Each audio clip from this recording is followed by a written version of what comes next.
The garden shears were Felco #2 cess. The professional kind with the red handles that cost $89 at the agricultural supply store. I knew because I'd bought them myself last spring for pruning the Cabernet vines. My Aunt Patricia held them like she'd used them before. Thumb on the safety catch, blades pointed at my sternum. We were standing near the Rose Arbor at Riverside Estate, my vineyard in Sonoma County. 80 guests mingled around us, wine distributors, restaurant owners, local press, all attending my annual harvest celebration. The string quartet was playing Vivaldi. Someone laughed too loud near the champagne fountain. "You've always been stubborn," Patricia said, her voice carrying just enough that the couple near the heirloom tomato display glanced over. "Your mother spoiled you, gave you opportunities you didn't earn." Patricia put those down. I kept my voice level, though my heart was hammering. "We can discuss the estate division in private. We've discussed it for 3 years. She took a step closer. The shears caught sunlight, gleaming. "You inherited everything. The vineyard, the house, the investment accounts. I got nothing. Your mother's own sister, and I got nothing." This wasn't new territory. My mother had left her entire estate to me when she died 4 years ago. Patricia had contested the will, lost, appealed, lost again. The final judgment had come down 6 months ago. Riverside Estate and its 47 acres of premium vineyard land belonged to me, free and clear. Mom left detailed reasons in her will. I said quietly. "She knew you don't." Patricia's face flushed red. "Don't you dare tell me what my sister thought. I raised her children when she was building this place. I sacrificed my career, my marriage, everything, and she left it all to her precious daughter." A few more guests had noticed now. Conversations were quieting. Someone near the food tables pulled out a phone. "Patricia, please." I tried to keep my hands visible, non-threatening. "This isn't the place. This is exactly the place." She raised her voice, addressing the crowd now. "All of you should know, this woman stole my inheritance. This vineyard should be mine. My sister promised it to me 30 years ago. That was a lie. I had the letters, the property records, the business incorporation documents all in my mother's handwriting. Mom had built Riverside from bare land in 1994. Every decision documented. Every expansion planned. Patricia had visited maybe twice a year. Always with her hand out. "You need to leave," I said, pulling my phone from my pocket. "I'm calling." She moved fast. The shears came up and then down, and I felt pressure in my abdomen before I understood what was happening. Not pain yet, just pressure, and a weird pulling sensation. And then Patricia was stepping back and there were red handles protruding from my stomach. 6 inches deep should reach your stubborn heart about the vineyard," Patricia announced, her voice clear and calm. She wasn't yelling. She was making a statement, like she was toasting the harvest. "Guests can watch you reconsider ownership." The pain hit then, white hot and spreading, radiating from my core through my entire body. I looked down and saw the shears embedded just below my rib cage, angled upward. Blood was already soaking through my white linen dress. Someone screamed. The string quartet stopped mid-phrase. I dropped to my knees, hands reaching for the shears, then stopping. "Don't pull it out." That was basic first aid. "Don't pull it out or you bleed faster." Patricia stood over me, watching. "Sign the transfer papers and I'll call 911, she said.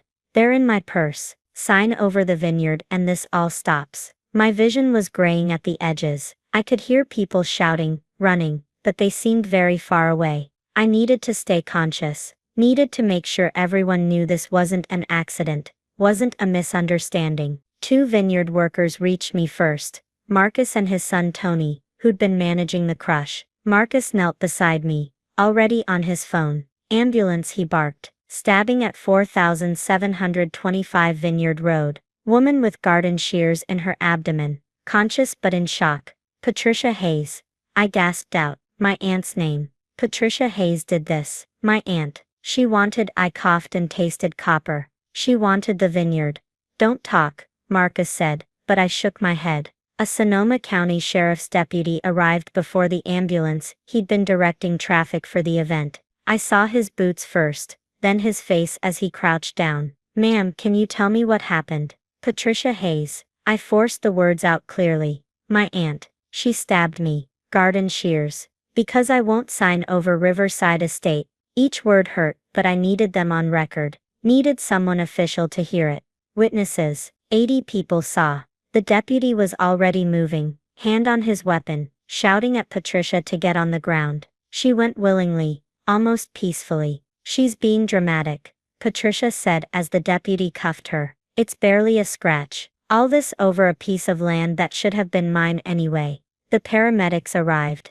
2 women and a man, all moving with urgent efficiency. The older woman, maybe 50, with gray streaks in her black hair, took one look at the Shears and swore softly. We're not removing that here, she said. Too deep, wrong angle. Valley Medical has a trauma surgeon on call. How bad? I managed. She met my eyes. Bad enough that you stay very still, and let us do our job. They got an IV started, strapped me to a backboard, loaded me into the ambulance. Through the open doors, I could see my garden party in chaos. Guests clustered in groups, sheriff's deputies taking statements, crime scene tape already going up around the rose arbor. Patricia sat in the back of a patrol car, watching me. She didn't look angry anymore, she looked satisfied. Valley Medical Center's trauma bay was controlled chaos. The surgeon, Dr. Kim Martinez, examined the Shears without touching them, while nurses cut away my dress and hooked me to monitors. Penetrating abdominal trauma, possibly involving the stomach or intestines. Dr. Martinez said into a recorder. Weapon is still in situ. Patient is conscious. BP dropping. Signs of internal bleeding. Can you get it out? I asked. In surgery, yes, but I need to see what it hit first. She looked at my face. You're going to be okay, but this is serious. The blade is deep, and the angle suggests possible perforation of the stomach or small intestine. Do you understand what that means? I nodded. I'd taken enough biology to know. If stomach acid or intestinal bacteria leaked into my abdominal cavity, I'd develop peritonitis, then sepsis, then death. If they didn't act fast enough. I need to call people, I said. My vineyard manager, my lawyer. After surgery, Dr. Martinez said firmly. Right now, you need to stay calm and let us work. They wheeled me to the OR. The anesthesiologist was explaining the intubation process when a detective arrived. A tired-looking woman in her 40s with a badge clipped to her belt. Miss Hayes, I'm Detective Lisa Torres, Sonoma County Sheriff's. I need to ask you some questions before you go under. Dr. Martinez started to object, but I shook my head. It's okay. Can you tell me what happened tonight? Detective Torres had a recorder running. I walked her through it. The garden party. Patricia's demands. The lies about promises my mother had supposedly made. The Shears, she said 6 inches deep, should reach my stubborn heart about the vineyard. I said. She told the guests they could watch me reconsider ownership. She wanted me to sign transfer papers while I was bleeding. Detective Torres' expression didn't change, but she wrote that down word for word. Were there witnesses? 80 people. It's all on video. Multiple guests were filming. Marcus and Tony, my vineyard workers, they heard everything. So did Deputy. I couldn't remember his name.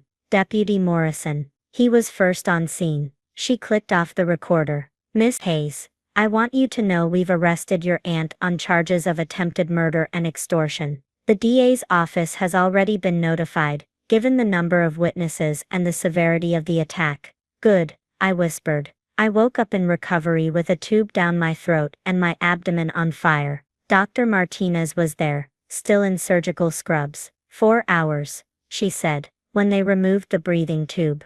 You had a perforated stomach, and 2 perforations in your small intestine. We repaired everything, cleaned out the contamination, started you on broad-spectrum antibiotics. You're going to be in ICU for at least 3 days, and you're at high risk for sepsis. But I'll live.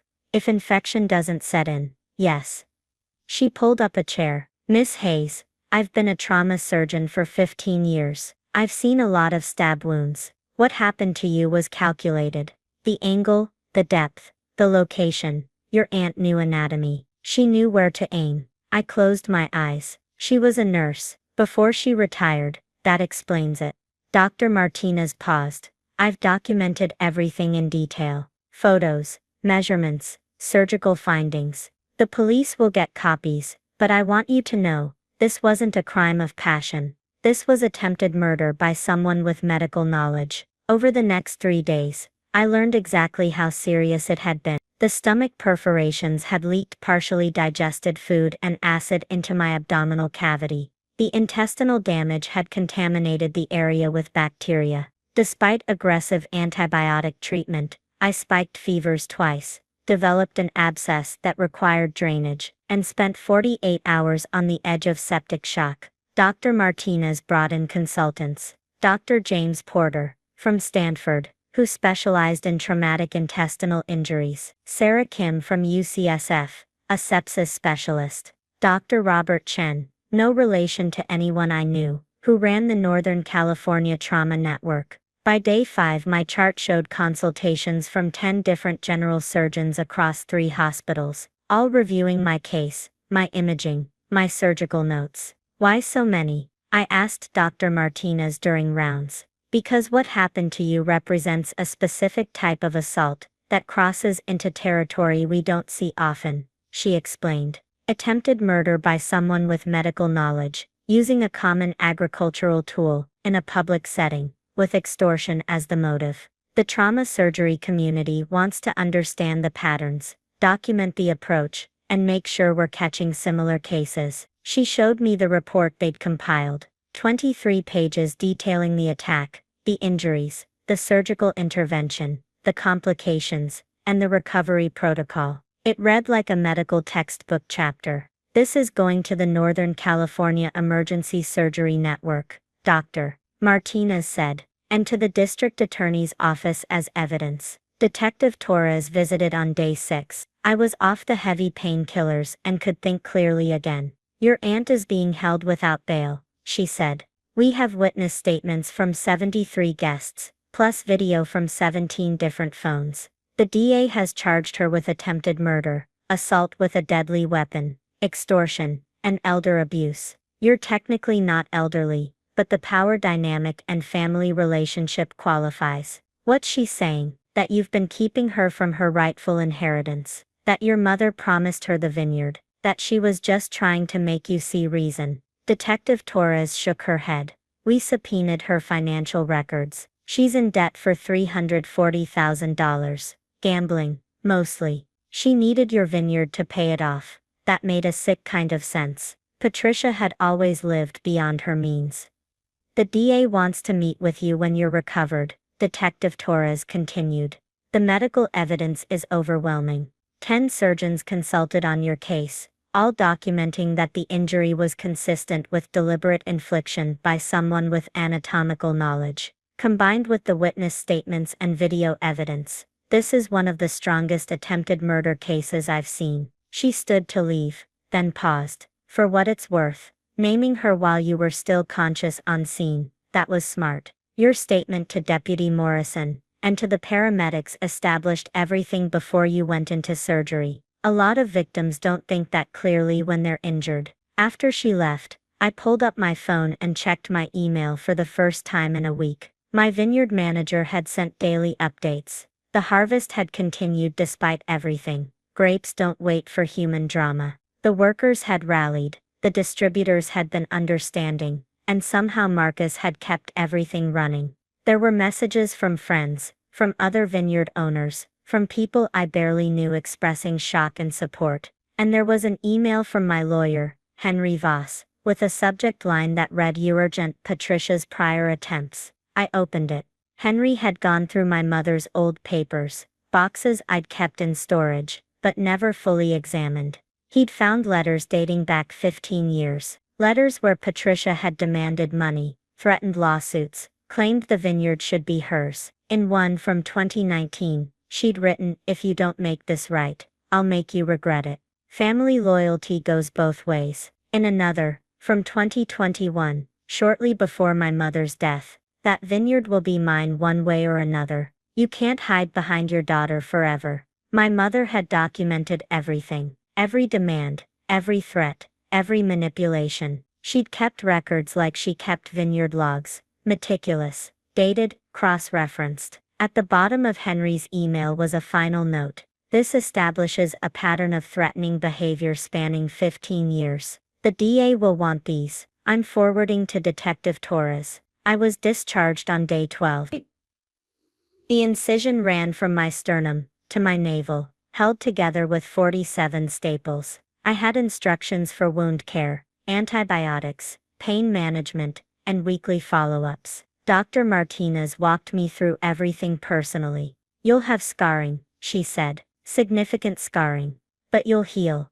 And you're lucky. The sepsis didn't cause organ damage. Lucky. I'd been stabbed in front of 80 people by my aunt, and barely survived 4 hours of emergency surgery. But yes, I supposed I was lucky. The preliminary hearing was set for 6 weeks out. The DA, a sharp woman named Elizabeth Park, visited me at home 3 weeks after my discharge. The medical evidence alone is damning, she said, spreading surgical photos across my dining room table. 10 general surgeons reviewed your case. All of them documented that the injury pattern was consistent with deliberate infliction by someone with anatomical knowledge. Combined with the witness testimony, the video evidence, and the pattern of threatening behavior your lawyer uncovered, we have enough for attempted murder. What about the extortion charge? That's where it gets interesting. Elizabeth pulled out her tablet.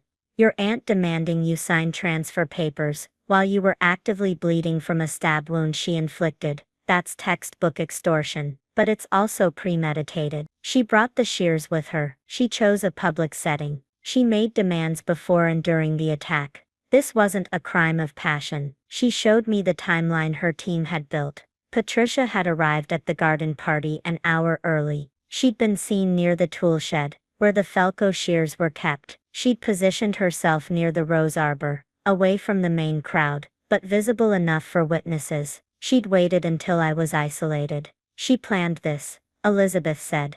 Every detail. The preliminary hearing lasted 4 hours. Patricia's lawyer argued diminished capacity, family dispute, emotional distress. The judge wasn't buying it. Miss Hayes, Judge Richardson said, looking at Patricia over his reading glasses. You stabbed your niece with garden shears in front of 73 witnesses, caused injuries requiring 4 hours of emergency surgery, and demanded she sign over property while she was bleeding. The court finds sufficient evidence to proceed to trial on all charges. Patricia was led away. She looked at me once, her face empty of expression. The trial is set for next spring. The DA says it's a formality. The evidence is overwhelming. But I'm not thinking about that right now. I'm standing in the Cabernet section of Riverside Estate, looking at vines heavy with fruit ready for harvest. Marcus and his crew are starting the pick tomorrow. The grapes don't care about family violence or attempted murder. They just grow, season after season, turning sunlight into something beautiful. My phone buzzes. It's Dr. Martinez, checking in like she does every week. How's the incision, she asks. Healing. Still looks like a railroad track down my stomach, but healing. Good. And you're coming in for your follow-up next Tuesday. Wouldn't miss it. There's a pause. You know the surgical report on your case has been downloaded by trauma centers across the country. We're using it for training. How to document assault injuries that cross into corporate coercion. How to spot patterns. You might have saved other people by surviving this. After she hangs up, I think about that. About documentation, about evidence, about the careful work of building something that lasts. My mother built this vineyard from nothing, documented every decision, kept every record. She knew Patricia would come for it eventually, and she left me the proof I needed. I did the same thing. Stayed conscious long enough to name my attacker, made sure the police heard it, made sure it was documented. Patricia thought she could prune me from the family tree, cut away the dead weight, and claim what she wanted. But dead weight doesn't leave 47 acres of premium Cabernet Sauvignon, doesn't employ 15 people, doesn't produce wine that sells for $85 a bottle. Dead weight doesn't survive. I survived, and the vineyard survived with me. The scars will fade, eventually. The vines will keep growing. And next harvest, when we toast the crush, there will be one less person at the table.